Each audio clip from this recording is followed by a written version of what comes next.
All right. So as you can see, my lighting is different because as of the last video, I backed up in my chair. Excuse me.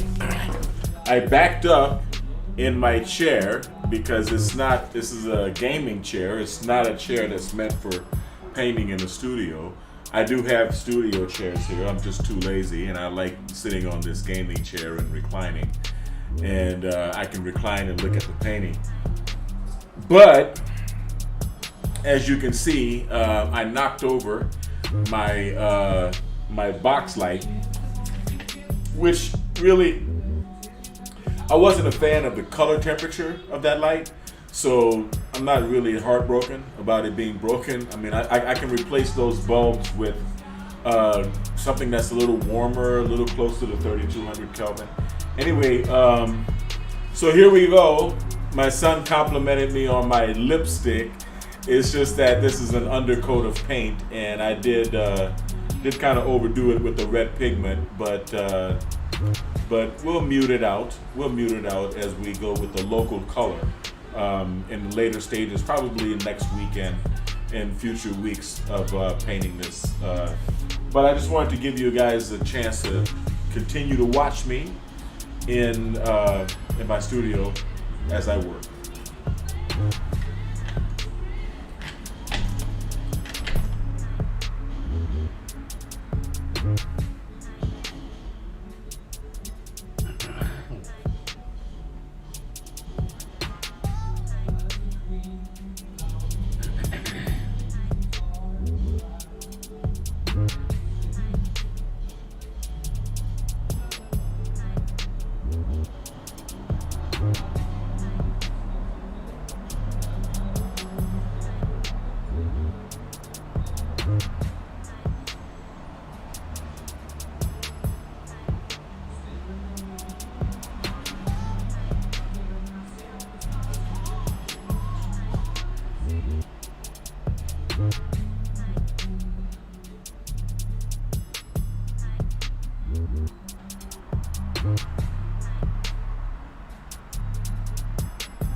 What's up, Dad? What do you think, son?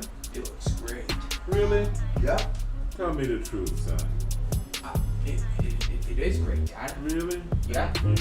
Yeah, see, I'm gonna put another coat over the whole thing, which is called the local color, which is the color of my skin. Yeah. And that's going to mute out the red, and it's going to mute out the undercoats of blue and everything else, which is the way of the old masters, right? Yeah. It's called muting. That's why underneath, right, everyone's skin is a tone of orange, right? From the darkest African to the whitest European or Chinese person.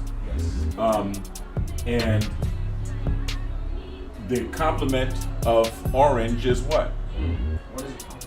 What is on the opposite side? What is on the opposite side of orange? I don't know. Okay, well, what is orange made of? How do you make orange? What colors do you mix together? Red and yellow. That's right. So what's left?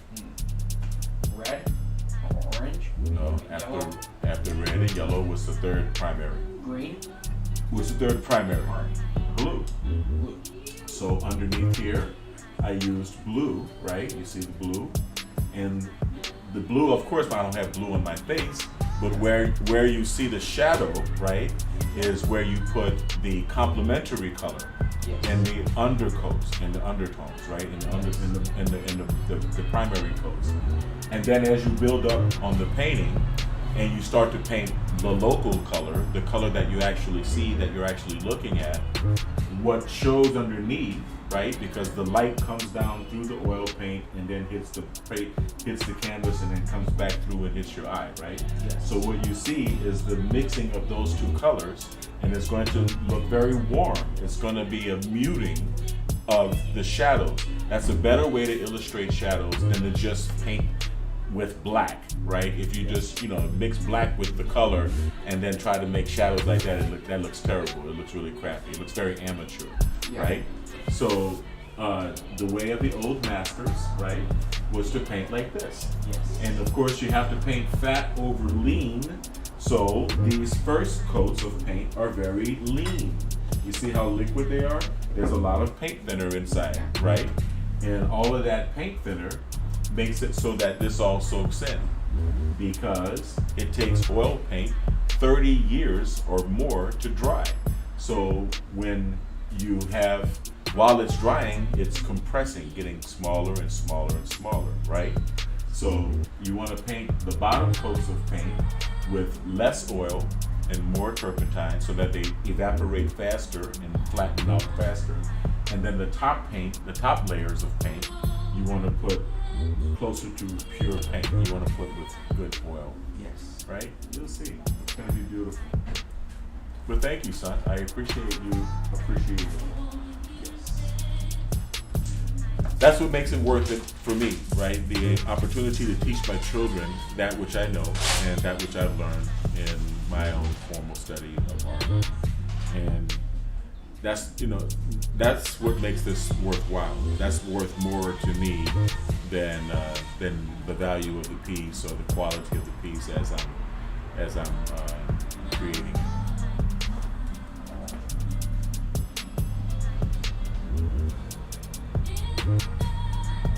That and the enjoyment of actually being creative. Creativity is its own reward.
All right, what do y'all think? Get those likes up.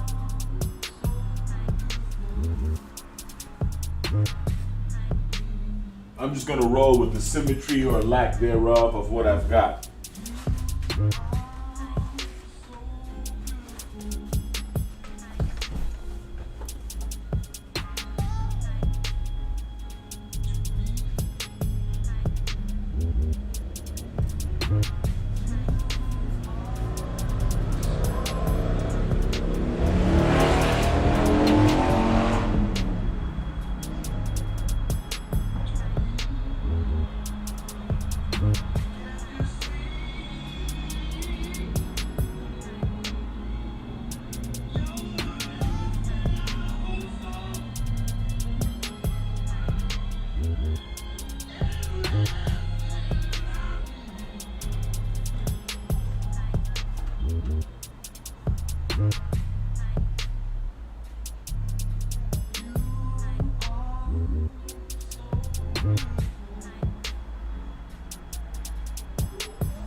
McMacho! Look at you.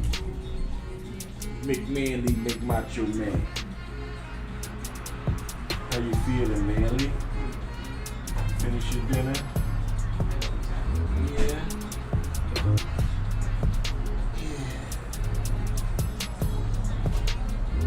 And what you try to paint like this, McManly? Yes. Manly McStanley? What's happening? Yeah. You took a shower this morning? Yeah. This one? Yeah. Alright. So you think that's enough for today? Yeah. Because these are washes. These undercoats are washes. And you don't want to get into too much hand work, which means detail. You don't want to get married to detail in the early stages of the painting. This is the undercoat. This is what's going to be underneath the local color, okay? So that's enough for Yes. That's enough for now. I don't want to get into the details like eyebrows and stuff like that. Eyelashes. You don't want to do that until later on.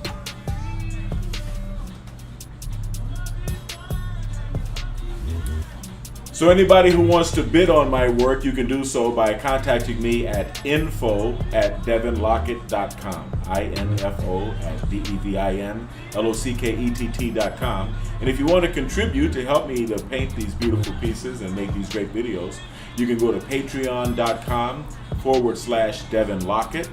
And I think that's all I have to say.